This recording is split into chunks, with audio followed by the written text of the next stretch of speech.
This circuit uses the meter to indicate a fixed current path.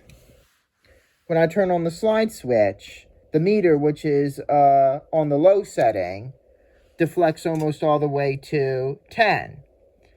And you can't adjust the amount of current flowing through this circuit.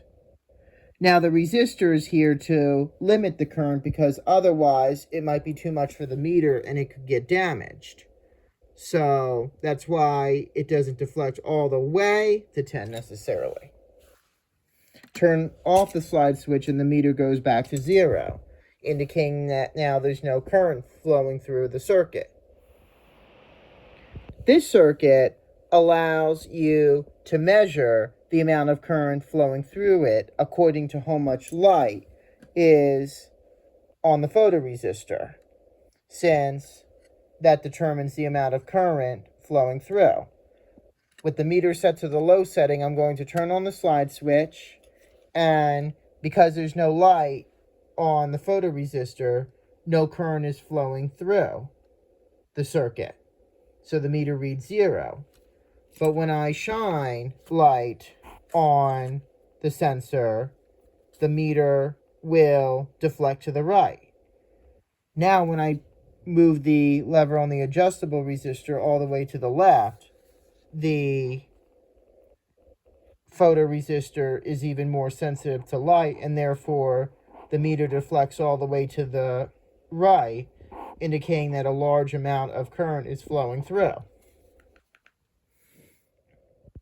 This circuit allows you to see how much voltage a diode is using when compared to the full amount of voltage that can flow through the circuit. In other words, when both the slide switch and press switch are on, the meter deflects all the way to the right because almost the full amount of current can flow through the circuit. It's only limited by the resistor at this point. But when I release the press switch, the red LED is included and it's dropping and it's using voltage. So the meter drops to 5. Now we can replace the red LED with the green LED. The green LED uses more voltage, so the meter will drop even more from 10. And it's just very, very dim at this point. Finally, I'm going to use the D3 diode, and the meter drops very little because it uses far less energy than the red and green LEDs, as it does not light. Now this is a very interesting indicator. It basically lets you know whether a door is open or closed. Let's say you're in a dark room, in a windowless room, where the only source of light is from outside the door. If the circuit is positioned just right, when there is light on the photoresistor, enough light on the photoresistor, the display will show a capital O, indicating that the door is open. But let's say someone closes the door, blocking out all light. There's no interior light in the room. Now the door is closed and light cannot get to the photoresistor. That's why the display shows a capital C, C for closed. Then if someone was to open the door again, light from outside will shine on the photoresistor again, and the display will show a capital O indicating that the door is open. Open, closed. Open, closed. Open. When I turn on the slide switch, music will come from the integrated circuit, but instead of being heard through a speaker, it will control the hand on the voltage meter. Watch this. Watch the hand on the meter move according to the rhythm of the music. And then once the music stops, push and hold down the press switch to keep it going.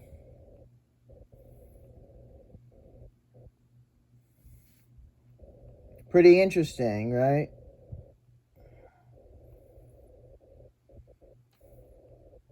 And holding it down will allow the song to repeat itself too. It's a happy birthday song. I replaced the press switch with the photoresistor, and now, as long as there's light on the photoresistor, the music will repeat itself. The music is controlling the hand on the meter. And if I wanted to stop the music, see, it just stopped and now it's repeating itself. But if I wanted to stop the music completely without turning off the switch, I could just remove the light from the photoresistor by covering it. I inserted the motor between points A and B, and now, after the music plays and stops,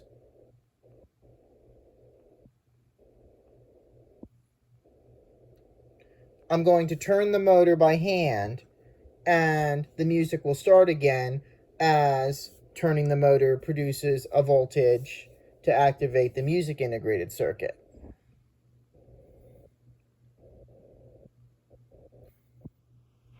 Finally, I'm going to use the whistle chip, and after the music plays and stops,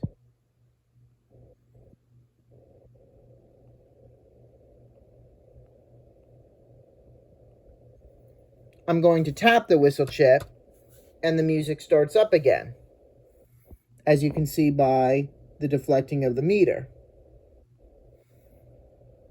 With the voltage meter set to the low setting, I'm going to turn on the slide switch, and the meter deflects to about 8 on its scale.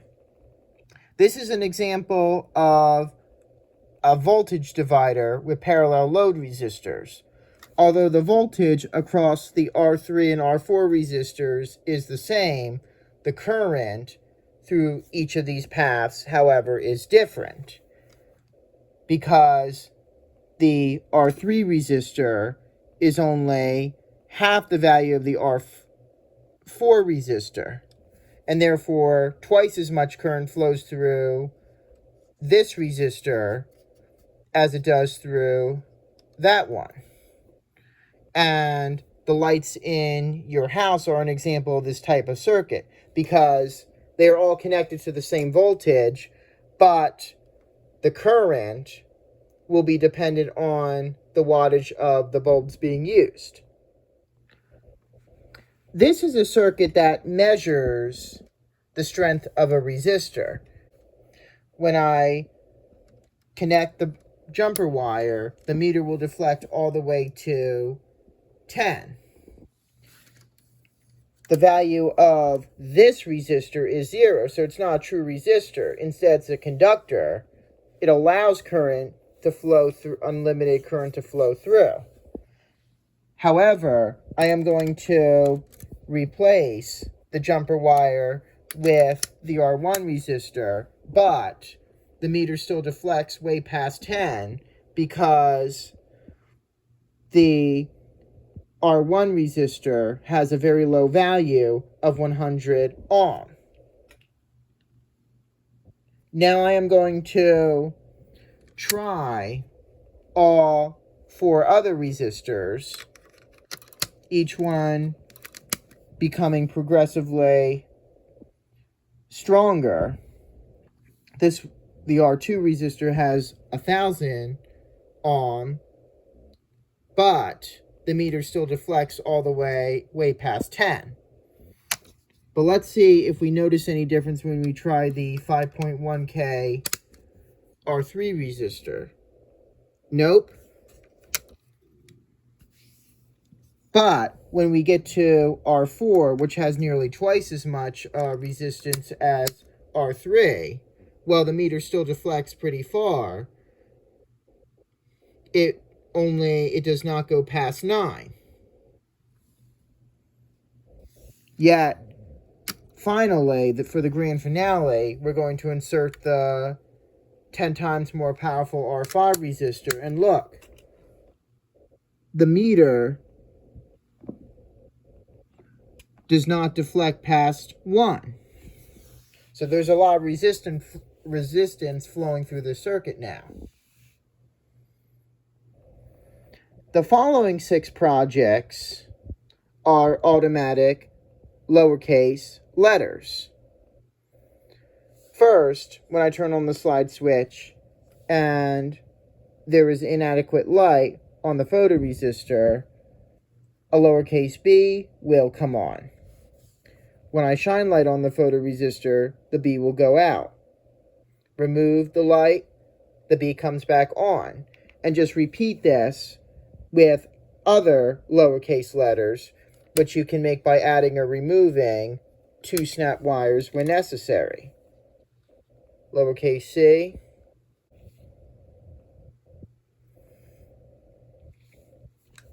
lowercase d,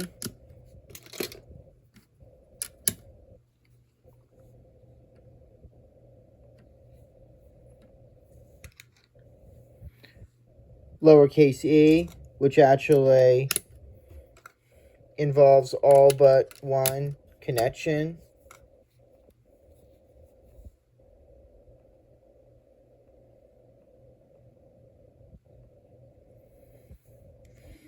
Lowercase h,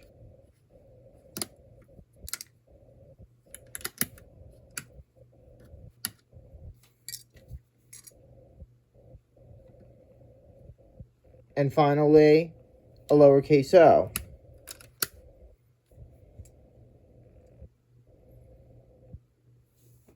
And there you have it. The following 5 projects are very interesting. By using the slide switch, you can switch from one number to another.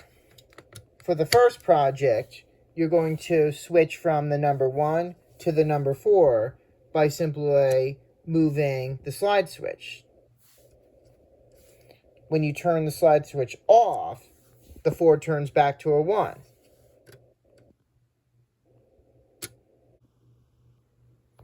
Now, by modifying the connections, when I turn on the slide switch, the 1 changes to a 0.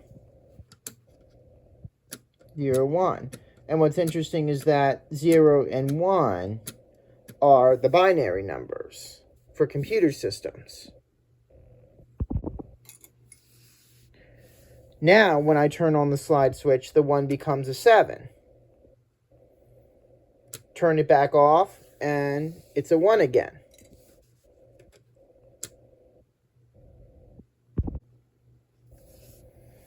Now, the big one is when uses all the connections, and when you turn on the slide switch, the 1 becomes an 8.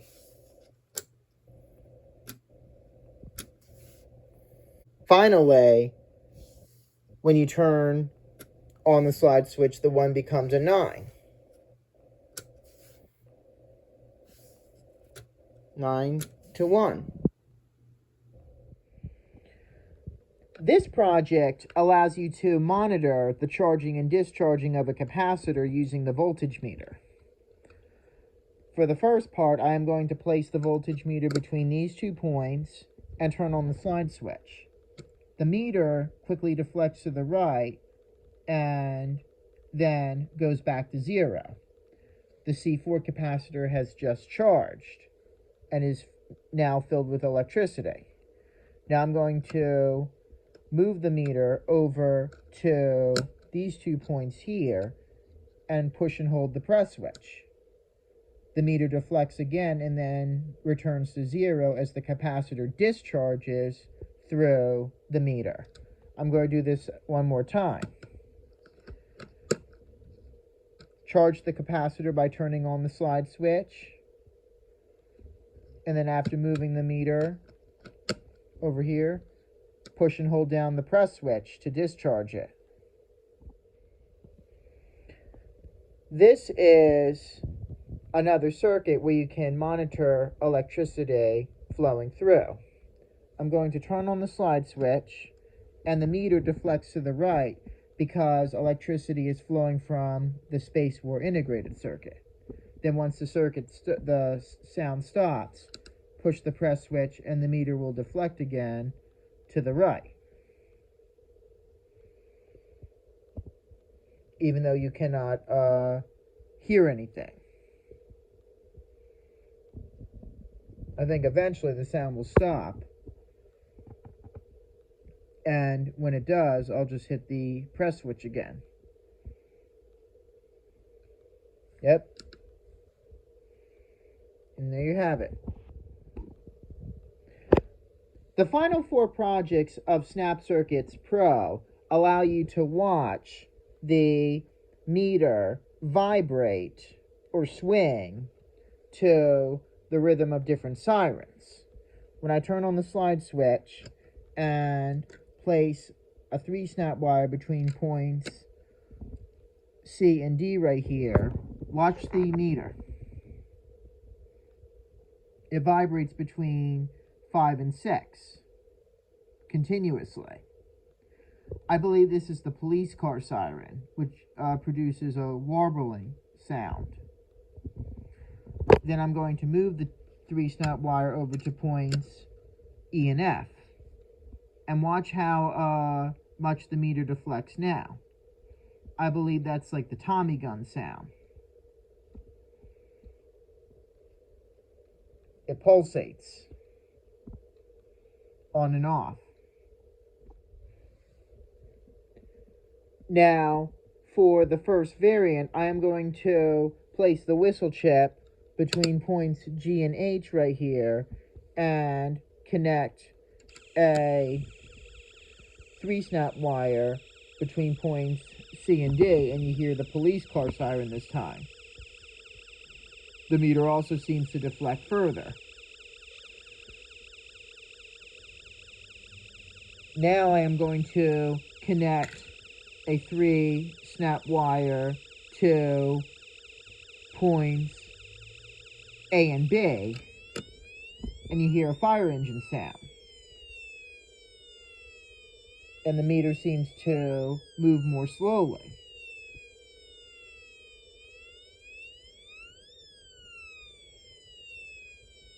And now finally, for the third variant, I am going to remove this wire and connect a jumper wire between B and H.